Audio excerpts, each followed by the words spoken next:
talks about a worldwide flood of a worldwide flood of a worldwide flood. Welcome to Creation Foundations, where we discuss things from a biblical worldview. I'm Dick Temple. I'm Mark Finkbeiner. And I'm Greg Morgan.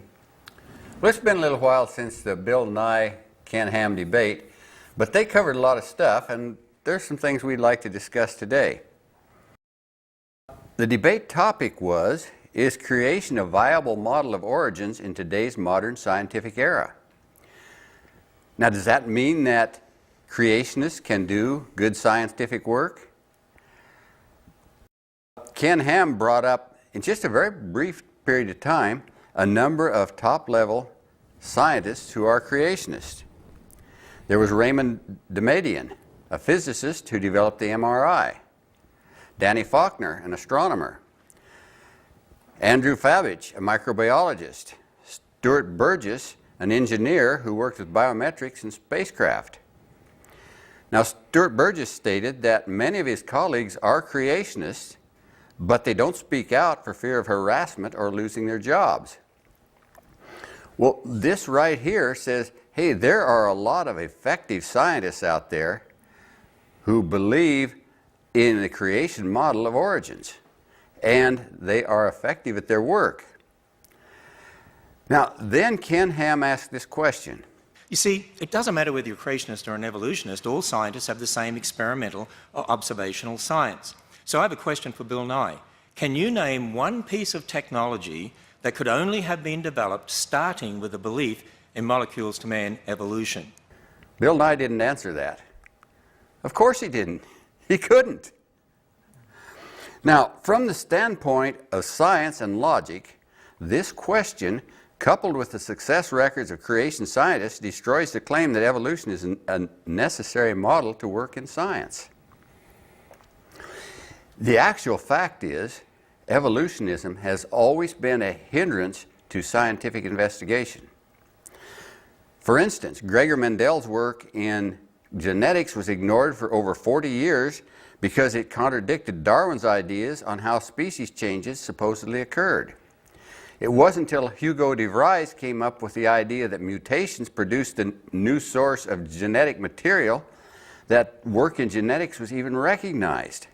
Well, de Vries has since been proven wrong, and a source of new genetic material has yet to be discovered. So, the work of Francisco Redi and Louis Pasteur disproving spontaneous generation was ignored, and along with it, the germ theory of disease and antiseptic surgery. Darwinism retarded acceptance of germ theory as proposed by Louis Pasteur, who was a creationist. Darwinism tragically retarded the life-saving benefit of antiseptic surgery introduced by Joseph Lister, who was the father of modern antiseptic surgery. Most of us know what Listerine is, his first good antiseptic. Doctors in Britain were very envious of Joseph Lister with his high success rate in surgery on the European continent, but they didn't bother to take and learn his technique using antiseptic surgery. It was delayed because of a belief in Darwinism. Now, the idea of junk DNA has been a severe retardant to the advance of modern biology. In fact, one scientist wrote in Scientific American, the failure to recognize the full implications of non-protein coding DNA may well go down as one of the biggest mistakes in the history of molecular biology, caused by a belief in evolution. Furthermore, this belief of evolution spreads its destruction far beyond just the scientific arena. A Darwinian myth was cited by the U.S. Supreme Court in Roe versus Wade. The idea that a baby goes through stages in which it first is an amoeba and then moves on up through a salamander to a chicken and so forth. This was disproved over 100 years ago. You know, Ernst Haeckel called it ontogeny recapitulates phylogeny. Today they call it the biogenetic law or recapitulation theory. Well, it's delayed embryological research for a long time. And furthermore, it's still in our school textbooks over 100 years after it's been proven false. Now, due to Darwin's portrayal of some organs as vestigial, that is, remnant junk left over from our evolutionary history, there's been a lot of vestigial body parts unnecessarily removed from people, while the increase of scientific knowledge was delayed. Now, DeVry's idea that mutations produce new viable genetic material carried on for quite a while. And it led to a lot of wasted lives and money in dead-end plant breeding experiments in the first half of the 20th century. I've got some first-hand reports on this because I work with a veterinarian named Dr. Stephen Gibson. His father is Dr. Paul Gibson, a plant breeder who's gone through this era, and he has many patents on plants he's developed. He's also a good friend of Dr. John Sanford, who wrote a book on his experiences in plant breeding. And for this book he wrote, he has won the right to be denied publishing in any scientific journal because he totally destroyed the idea of evolution occurring in plants. There's been over 3 decades of time, closer to 5, and billions of dollars wasted trying to produce new plant varieties by mutations. They irradiated the plants. They subjected them to chemicals that caused mutations. They got weak and dead plants. When plant breeders started utilizing the genetic material that was already created, they began to make progress creating new varieties of plants. Evolutionary assumptions and evolutionary logic got them nowhere. So, in reality, creation is the only viable model of origins in today's modern scientific era.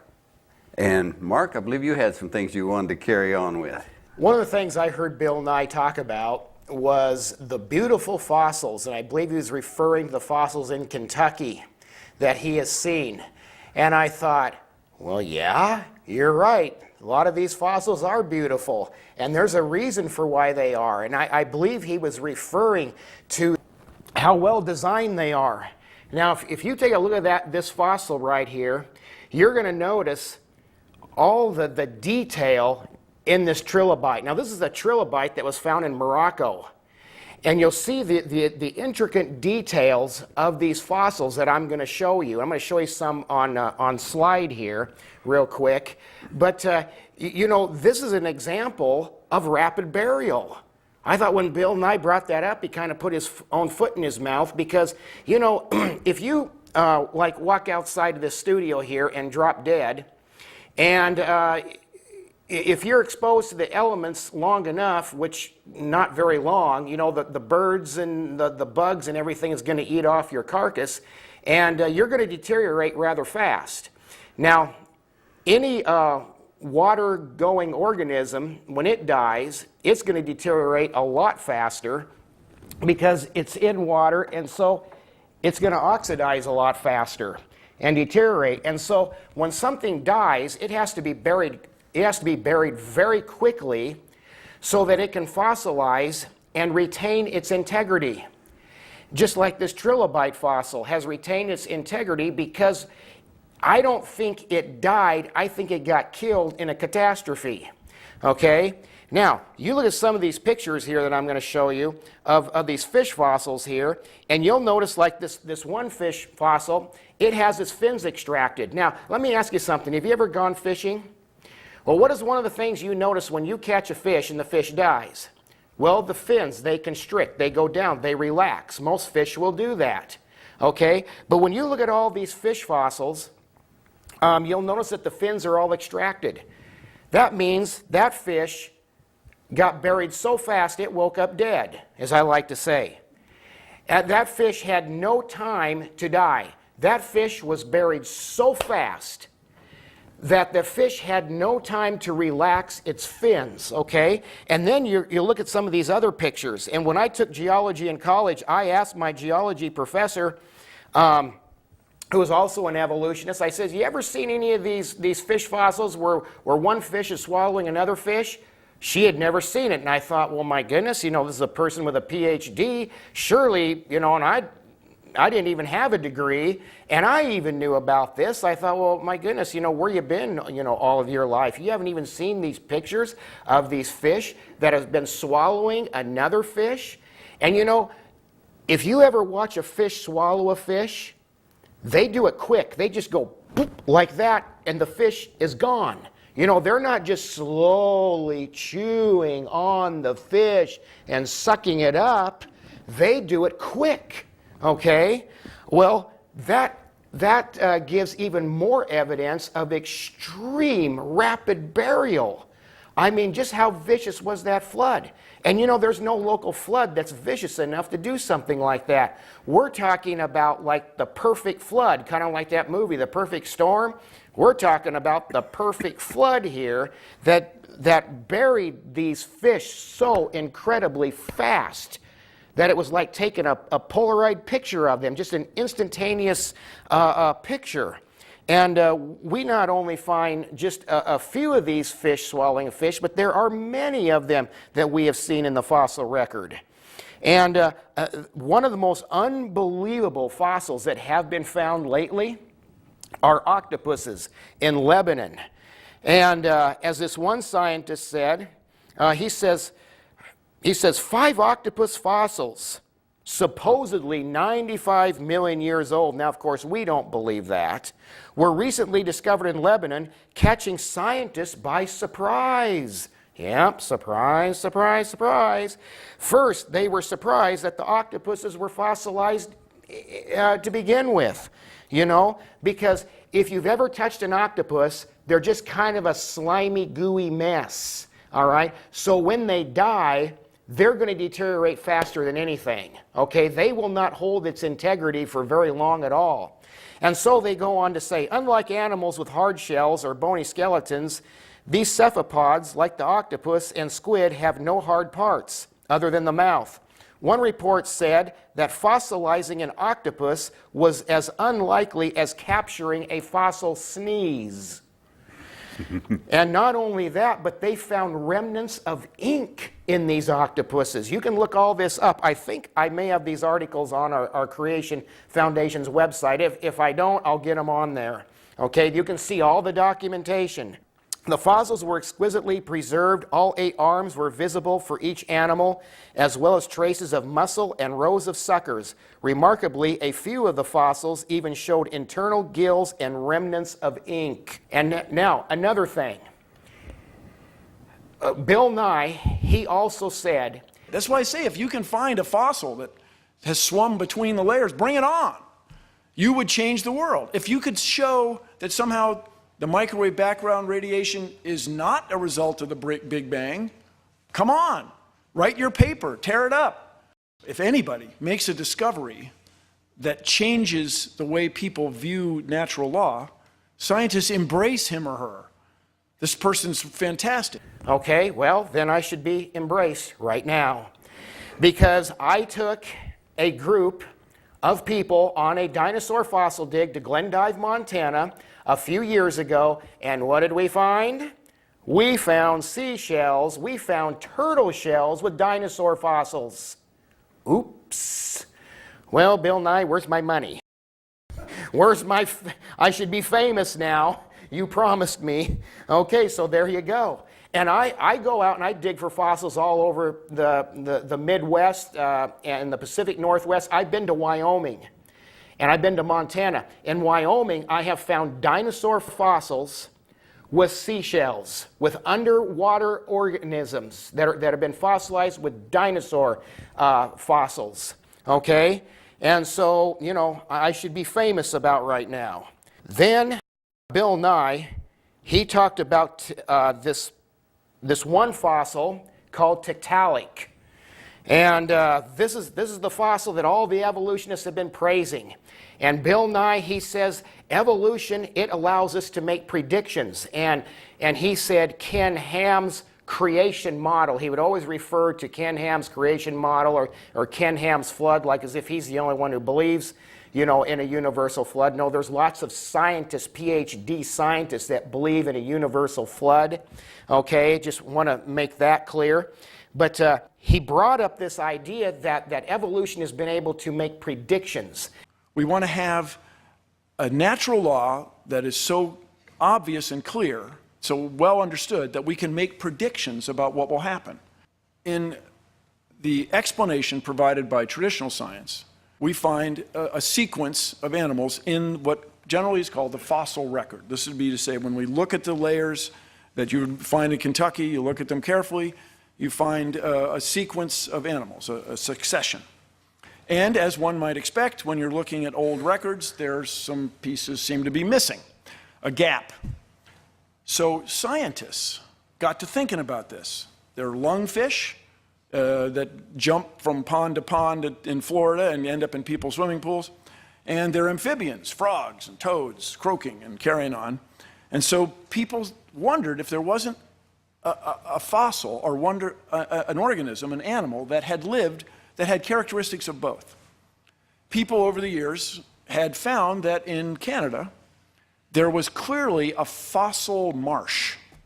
And people realized that if this, with the age of the rocks there, as computed by traditional scientists, with the age of the rocks there, this would be a reasonable place to look for an animal, a fossil of an animal that lived there. And indeed, scientists found it, Tiktaalik, this fish lizard guy. And they found several specimens. It wasn't one individual. In other words, they made a prediction that this animal would be found, and it was found. And I thought about that for a minute, and I thought, you know what? Anytime when you're really looking for something really hard, you can usually find it. So you know what I'm going to look for? I'm going to look for a chocolate milk cow. Certainly there's got to be a chocolate milk cow out there somewhere, because I have drank chocolate milk. I mean, you find it in the grocery store. So here's evidence of a possible chocolate milk. Now you might, or a chocolate milk cow, now you might be laughing. Well, I'm laughing at this missing link that Bill Nye found. And if you believe in this missing link that Bill Nye is talking about here, called Tiktaalik, which he claims is the missing link between fish and four-legged animals, tetrapods, you call them, well, then you'll believe that there's a chocolate milk cow out there somewhere, because I have found the chocolate milk and in the grocery stores, okay? And so anyway, this is what we found in our research about this fish that's called Tiktaalik. We found out that according to evolutionists, that there are trackways that are made by tetrapods, the four-legged animals, that are dated by evolutionists to be 397 million years old. Now that's in Poland. Well, if that is true, let's see, I'm going to just read it here. What has captured the world's attention is that these tracks are dated at 397 million years, which makes them fully 18 million years older than Tiktaalik. So if four-legged animals existed 18 million years earlier, then Tiktaalik cannot be that transitional fossil that also evolutionists, they made the claim that this one fish, coelacanth, was extinct 70 million years ago. And in the 21st century, somebody was fishing, I believe it was off the coast of South Africa, and they caught a coelacanth. And the coelacanth is a lobe fish, just like Tiktaalik is. Okay? Well, here we go. Evolution made this prediction that coelacanth was extinct, and then we find it living. These are just some of the things that can be brought up about fossils. I'm just going to turn it over to Greg. In addition to the coelacanth that Mark just talked about, which are indeed found deep in the layers of rock, and they're not found in the layers above them, but they are found swimming today, which means that, contrary to what Bill Nye said, they swam from their layer of fossils into the next layer up, way up. In addition to the coelacanth, there are also rock hyraxes. They're little small mammals, much like the pika that we find in North America. But rock hyraxes are found buried deep in the layers. They're fossilized. They're not found in the layers above it, but they're found running around on the mountains in the Middle East. So The rock hyraxes are a creature which ran up while it was supposedly being drowned. Bill Nye said that if we could find a single one of these, that if you could find evidence of that, my friend, you could change the world. Well, Mark just pointed out some things that should be able to change the world. There's 2 examples that I just given that could change the world. But also there's something called the Dawn redwood, which is found buried very deep in the rock layers, not above it. And then they found some alive in Australia. There's the ginkgo, which is found buried deep in the layers of fossils, not above it, but then they found it still alive. There's a little animal called the tuatara. It's a reptile. Many people looking at it would say that it's a small lizard. Well, the details of it says it's not a lizard. It's its own particular family with only one species and one genus in it, the tuatara. But it's found fossilized very deep in the fossil layers, not above it, but then it's found alive on the surface of the earth. There are also a lot of clams that are the same way, found buried deep, not above it, but they're alive in the oceans today. There are at least 400 species like that. They're called living fossils because scientists first found them as fossils, believed that they had gone extinct, and then they were very shocked to find that they're still alive on the planet. 400 species of them. Well, that means the discoverers of those, there should be 400 people who are very famous and very embraced by science because they completely overturn what Bill Nye said was the truth. In addition to that, there are things called polystrate fossils. In Joggins, Nova Scotia, there are a lot of trees that grow up there, and they grow through several layers of rock. How could that tree have been sitting there growing and then died and the layers of rock build up around it for millions of years without the tree decaying? They also found a seagoing reptile that had plunged downward. Its beak is in one layer, its tail is in another layer. They're supposedly separated by millions of years. So there's one. Granted, it wasn't swimming up through those layers. Apparently it swam down in the layer below where it should have been. If that doesn't make sense to you, that's fine. It's not supposed to make sense. It doesn't make sense. They were laid down in the global flood, not in some sort of uniformitarian fashion. I would like briefly to mention, though, Bill Nye, as Mark said, kept saying Ken Ham's model. He's trying to imply that only Ken Ham believes in creation. Well, if you read the history, I really recommend this little book, After the Flood, by Bill Cooper. When you read through that, and many other sources, you find that the ancient Egyptians believed in a creator. Here's an inscription from Heliopolis in Egypt. It says, "I am the creator of all things that exist, that came forth from my mouth. Heaven and earth did not exist, nor had been created the herbs of the ground, nor the creeping things. I raised them out of the primeval abyss from a state of non-being." It sounds remarkably like the first chapter of Genesis. But that's Egyptian belief. The ancient Romans had similar beliefs, and so did the ancient Greeks. And that's interesting because you're talking about way back in history. Indeed. It was a belief in the Creator to begin with, and then we come up with all these other beliefs. Indeed. What best you can tell by tracing all the histories of the various cultures back, all of those cultures, at the beginning of their culture, believed in a single God who had created the universe.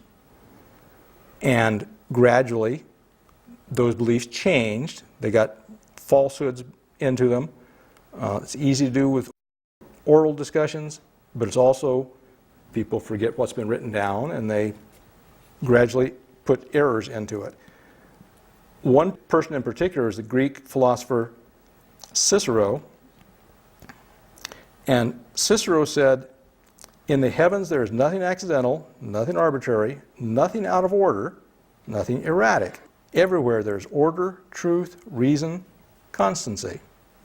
I cannot understand this regularity in the stars except as the expression of reason, mind, and purpose. If any man cannot feel the power of God when he looks upon the stars, then I doubt whether he is capable of any feeling at all. I'm inclined to agree with Cicero. Cicero also gives an example which is still fairly popular today. Yes, is it not a wonder that anyone can bring himself to believe the number of solid and separate particles by their chance collisions and moved only by the force of their own weight could bring into being something so marvelous as the world? It says, I do not see why he should not think that if an infinite number of examples of the 21 letters of the alphabet, 21 letters of the Greek alphabet, made of gold or what you will, were shaken together and poured on the ground, it would be possible for them to fall so as to spell out, say, the whole text of the Annals of Ennius. That's a book. In fact, I doubt whether chance would permit them to spell out a single verse. Well, that's now a popular analogy used by creationists that say that the DNA molecule is so complex that it could not possibly have come into existence through random chance. And they say that's the same as believing that a bunch of chimpanzees could type out the works of Shakespeare. Evolutionists then counter that by saying, well, if you had an infinite number of chimpanzees typing on an infinite number of typewriters with infinite time to do it, they could type out the words of Shakespeare. Well, those are pretty big ifs. There's no such thing as an infinite number of chimps, no such thing as an infinite number of typewriters. And even if you believe in the Big Bang and 54 billion years, which is the longest estimate that I've ever heard for the universe, that's far less than infinite. Long time, far less than infinite. It also leaves out this little matter. When the chimpanzees were typing, if every other letter the typewriter killed them, that would pretty quickly put an end to the experiment.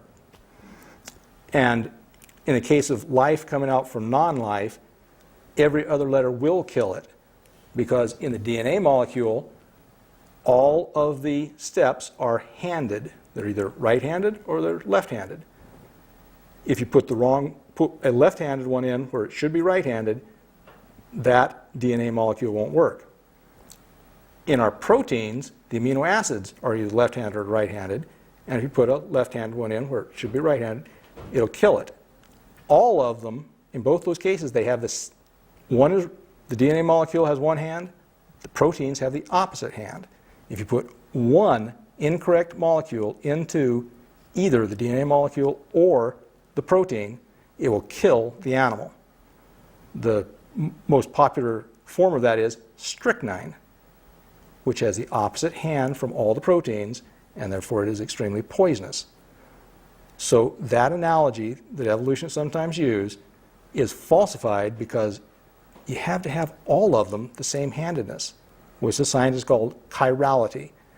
And they always find that they call it racemic, 50-50, half left-handed, half right-handed, when they're trying to put together these amino acids using nature.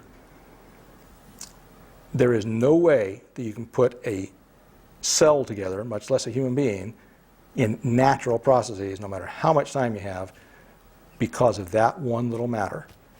And the ancient Greeks recognized that that was impossible. It's not Ken Ham's model. It is everybody on the planet believed that until error began creeping in. Dick? Well, I'd just like to recommend this book also. Bill Cooper started out to find out if the Bible was true or not. He took the 11th chapter of Genesis and he said, I'm going to see if I can find these same people, post-flood people, in secular history as we find in biblical history. He figured if he could find 30%, he'd prove the Bible to be true. He figures he found 99% of every one mentioned since the flood in the book of Genesis. And there's a terrific amount of other information in this book that's very well worth your time. Well, our time is up, and we have certainly enjoyed speaking here today. Tune us in again, and don't forget our website, creationfoundations.org. If there really was a worldwide flood, what would the